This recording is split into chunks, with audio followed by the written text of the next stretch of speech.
ಕೊಪ್ಪಳ ಜಿಲ್ಲೆಯಲ್ಲಿ ಜಿಂಕೆ ಕಾಟ ದಿನೇ ದಿನೇ ಹೆಚ್ಚುತ್ತಿದ್ದು ನೂರಾರು ಜಿಂಕೆಗಳು ಗುಂಪಾಗಿ ಹೊಲಗಳಿಗೆ ನುಗ್ಗಿ ರೈತರ ಬೆಳೆಗಳನ್ನು ಸಾಲು ಸಾಲಾಗಿ ನಾಶ ಮಾಡುತ್ತಿವೆ. ಬೆಳೆ ಉಳಿಸಿಕೊಳ್ಳಲು ರೈತರು ಹೊಲದ ಸುತ್ತ ಕಂಬ, ಬೇಲಿ, ಪ್ಲಾಸ್ಟಿಕ್ ದಾರದಿಂದ ಬಲೆ ಹಾಕಿ ಹರಸಾಹಸ ಪಡುತ್ತಿದ್ದಾರೆ.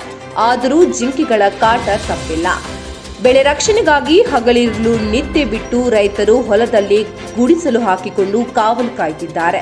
ಕೃಷ್ಣಮೃಗ, ಜಿಂಕಾರ ಸೇರಿದಂತೆ ವಿವಿಧ ಜಾತಿಯ ಜಿಂಕೆಗಳಿಂದ ಕೊಪ್ಪಳ ಸೇರಿದಂತೆ ಉತ್ತರ ಕರ್ನಾಟಕದ 8 ಜಿಲ್ಲೆಗಳ ರೈತರು ತೀವ್ರ ಸಂಕಷ್ಟಕ್ಕೆ ಒಳಗಾಗಿದ್ದಾರೆ.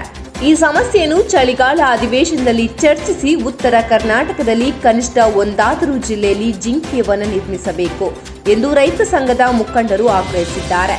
2009ರಿಂದಲೂ ಸರ್ಕಾರಕ್ಕೆ ಅರಣ್ಯ ಇಲಾಖೆ ಹಾಗೂ ಜನಪ್ರತಿನಿಧಿಗಳಿಗೆ ಮನವಿ ಸಲ್ಲಿಸಿದರೂ ಯಾವುದೇ ಸ್ಪಷ್ಟ ಕ್ರಮ ಕೈಗೊಳ್ಳಲಿಲ್ಲ ಎಂದು ಅಸಮಾಧಾನ ವ್ಯಕ್ತಪಡಿಸಿದ್ದಾರೆ.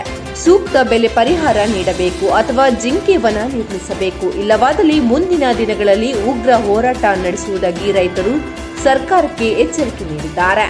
ಈಗ ರಾಜ್ಯಾದ್ಯಂತ ಉತ್ತರ ಕರ್ನಾಟಕದಾಗ ಜಿಂಕೆ ಹಾವಳಿ ಹೆಚ್ಚು ಎಲ್ಲರಿಗೆ ಒಂದು ಮನವಿ ಕೊಟ್ಟು ಎಷ್ಟಂದ್ರೆ 2009ರಿಂದ ಈಗ ಸತತವಾಗಿ ರೈತ ಸಂಘ ಲೆಟರ್ ಕೊಡೋದಾಯ್ತು, ಎಲ್ಲ ಆಯ್ತು, ಹೋರಾಟ ಮಾಡೋದಾಯ್ತು, ಎಲ್ಲ ಮುಗೀತು.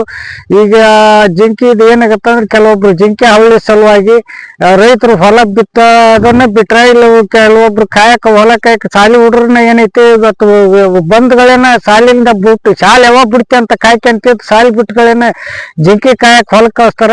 ಇವತ್ತು ಹಗಲಿ ರಾತ್ರಿ ಕೂಡ ಏನಾಗುತ್ತೆ ಅಂದ್ರ ಜಿಂಕಿ ವಿಪರೀತ ಕಾಟ ಆಗಿ ಇರೋದ್ರಿಂದ ರೈತರಿಗೆ ಎಲ್ಲರಿಗೆ ಸಮಸ್ಯೆ ಐತಿ. ಜಿಂಕಿ ವನ ಮಾಡ್ಬೇಕಂತ ಎಷ್ಟೋ ಸಲ ಮನವಿ ಕೊಟ್ಟಿವಿ.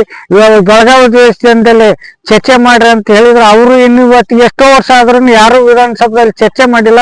ಈಗ ಅದಕ್ಕೆ ಬೆಳಗಾವಿ ದೇಶದಲ್ಲಿ ಒಬ್ರು ಇವತ್ತೇನೈತಿ ಸಂಸದರದಾರ, ಇವತ್ತು ವಿರೋಧ ಪಕ್ಷ ನಾಯಕರದಾರ, ಇವತ್ತು ಹಾಲಿ ಸಚಿವರು, ಹಾಲಿ ಸಂಸದರು, ಮುಖ್ಯಮಂತ್ರಿ ಎಲ್ಲರೂ ಅದಾರ.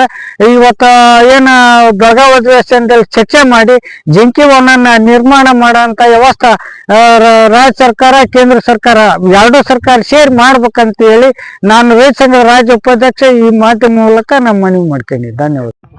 8 ಜಿಲ್ಲೆದಾಗ ಜಿಂಕಿಗಳ ಕಾಟ ಮಿತಿಮೀರೈತಿ. ಅದಕ್ಕೆ ಸಂಬಂಧಪಟ್ಟ ಇಲಾಖೆಯ ಅಧಿಕಾರಿಗಳು ಇದಕ್ಕೆ ಗಮನ ಹರಿಸ್ತಲ್ಲ. ಅವನು ಅವಕ್ಕೊಂದು ಇರಾಕೊಂದು ತಾಣಾರ ಮಾಡ್ಬೇಕು, ಇಲ್ಲ ಅಂತಂದ್ರೆ ಅರಣ್ಯಕ್ಕೆ ಬಿಡ್ಬೇಕು. ಆ ಕೆಲಸ ಮಾಡೋಲ್ರ. ಹೆಂಗೆ ನಾವು ಪದೇ ಪದೇ ಮನವಿ ಕೊಡ್ತೀವಿ, ಮುಖ್ಯಮಂತ್ರಿ ಹಿಡ್ಕೊಂಡು ಎಲ್ಲರಿಗೂ ಮನವಿ ಕೊಟ್ಟಿದ್ವಿ. ಯಾವ ಅದ್ರ ಬಗ್ಗೆ ಯೋಗ್ಯ ಕ್ರಮ ತೊಗೊತಾನೆ ಇಲ್ಲ. ಸಂಬಂಧಪಟ್ಟ ಈಗ ನೋಡ್ರಿ, ಸಾಕಷ್ಟು ಅದರ ಅರಣ್ಯ ಇಲಾಖೆಯಿಂದ ಅಂತೇಳಿ ಸಾಕಷ್ಟು ಪರಿಹಾರ ಬಂದಿರ್ತೈತಿ. ಆ ಪರಿಹಾರ ಎಲ್ಲಿ ಹೋತ ಅನ್ನೋದು ಗುರ್ತಾಗೋಲ್ದು. ಈ ರೀತಿ ಜಿಂಕಿಗಳ ಹಾವಳಿ ಜಾಸ್ತಿ ಆಗ್ಬಿಡತ್ತೆ ನೋಡ್ರಿ. ಅಲ್ಲಿ ಸುಮ್ಮನೆ ಓಡಾಡ್ತಾವೆ ಹೊಲ ತುಂಬನು. ನಾವು ಯಾರನ್ನ ಕೇಳೋಣ್ರಿ? ಸರ್ಕಾರ ಬಿಟ್ರೆ ರೈತರಿಗೆ ಬರೇ ಒಂದಲ್ಲ ಒಂದು ಹಾನಿ ಹಾಕ್ಕೊಂತಾನೆ ಬರತ್ತೆ. ಒಮ್ಮೆ ಅತಿವೃಷ್ಟಿಯಾಗಿ ಹಾನಿ, ಒಮ್ಮೆ ಮಳೆಯಾಗಿ ಹಾನಿ, ಈ ಚಿಗರಿ ಕಾಟದ ಹಾನಿ.